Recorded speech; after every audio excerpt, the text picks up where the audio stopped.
aš esu šiaip iš prigimties visiškas tinginys, prisipažinsiu. Panašus tinginį. Nu taip. Bet ne į tą tinginį, kur piragas, o šiaip į tinginį. Ir pagalvojau, kad kam aš pats galvosiu, klausimus kažkokius, dar kažką. Tai manau, kad padarysim rubriką, kur klausia ChatGPT, bet ta pigioji nemokama versija. Eina namas, pasakytų mūsų bendras draugas Vaidas Čeponis per trečiokų lietuvių kalbos pamoką. Nu, arba kad apie kotletus ką nors. Tai va, tai pabandom ant tavęs. Pabandom. Tai yra 4 ten, jisai vienas su humoru ten paruošia klausimus, kitus paruošia rimtus. Tai pradedam nuo tų paprastų klausimų, yra 10 klausimų, sakyk skaičių nuo 1 iki 10. 8, kai žaidžiau futbolą buvo 8. Tai čia iš tų paprastųjų, kai aš jo paklausiau, kokių 10 klausimų apie Lietuvos ir pasaulio futbolą, norėtum paklausti garsaus komentatoriaus Nerijaus Kesmino. Ko tokio? Garsaus Ko tokio?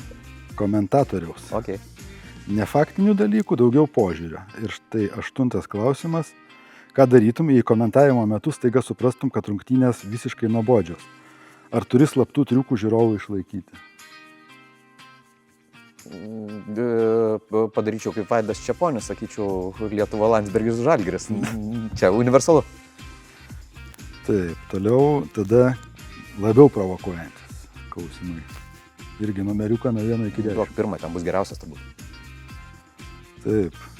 Ar Lietuvos futbole daugiau problemų yra aikštėje ar už jos ribų? Ir jei reikėtų rinktis, kas labiausiai stabdo progresą?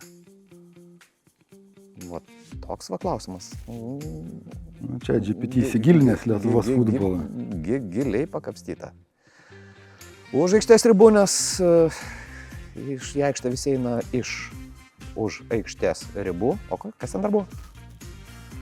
Ir jei reikėtų rinktis, kas labiausiai stabdo progresą? Čia Lietuvos futbolas turbūt. Namas statomas nuo pamato, tai yra pagrindinė bėda vis dar. Tai yra vaikai, vaikų selekcija, vaikų treneriai, turbūt. Taip, čia GPT rašo, čia ne aš sakau. Gerai, tada einam dar vienu laipteliu aukščiau, beveik spaudos konferencijos konfliktas. Klausimai Nerijus Kesminas, kurie jau verčia ne tik atsakyti, bet ir apsiginti. Numeriukas nuo 1 iki 10. Apie alkoholį kuris ten? 5, tegul būna. O, taip, 5. Ar sutinki, kad Lietuvoje kartais kuriama dirbtinė viltis apie futbolo progresą, kurie realybėje neegzistuoja? Progresas egzistuoja, bet kažkodėl mes įsivaizduojam, kad kitur progreso nėra.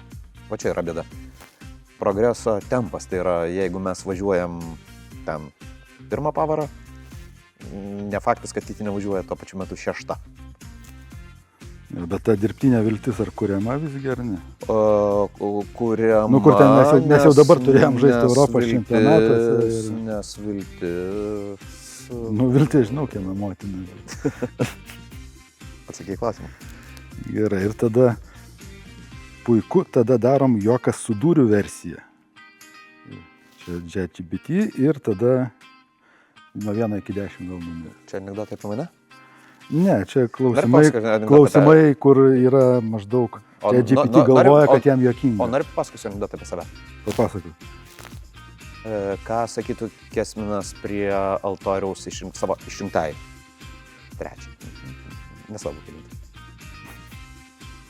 Sakyčiau taip. Ir dabar tada pasakyk numerį klausimo. 3 žmona 3. 3. Ar yra rungtynių, po kurių jauteisi nusipelnęs ne honoraro, o psichologinės reabilitacijos? Yra. Buvo taip, kad čia 2 metų pasaulio čempas, Nigerija, Anglija, man atrodo, kur niekam nieko nereikėjo. Ir aš komentavau įrašą ir kažkas pasakė rezultatą 0-0. Man jau prieš komentavimą reikėjo psichologinės pagalbos, nes žinau, kaip tai bus. Nu ir dar vienas klausimas, čia man šitas labai patiko. Jei Lietuvos futbolas būtų serialas, ar jis jau būtų nutrauktas po 1 sezono, ar vis dar temptų dėl ištikimų žiūrovų? Įdomesnė serialo negali būti. Tai aišku, kad iki begalybės jisai po 1 sezono nutrauktų tokį, kur sako, mes pasaulio čempionate. Amesnė pasaulio čempionate po 6 sezoną. Tai va, tai šitą, manau, rubrika išliks ir toliau ir su kitais pašnekovais. Irgi čia GPT pasistengs. Nes jisai, pagal jo klausimus, aš matau, kad jisai yra to internetinis futbolo mėgėjas, kuris labai mėgsta daug rašinėti ir sakyti, kad Lietuvos futbolas yra dugne ir taip Gaidys. toliau. Taip. Pats jis gaidys. Na, sutinku.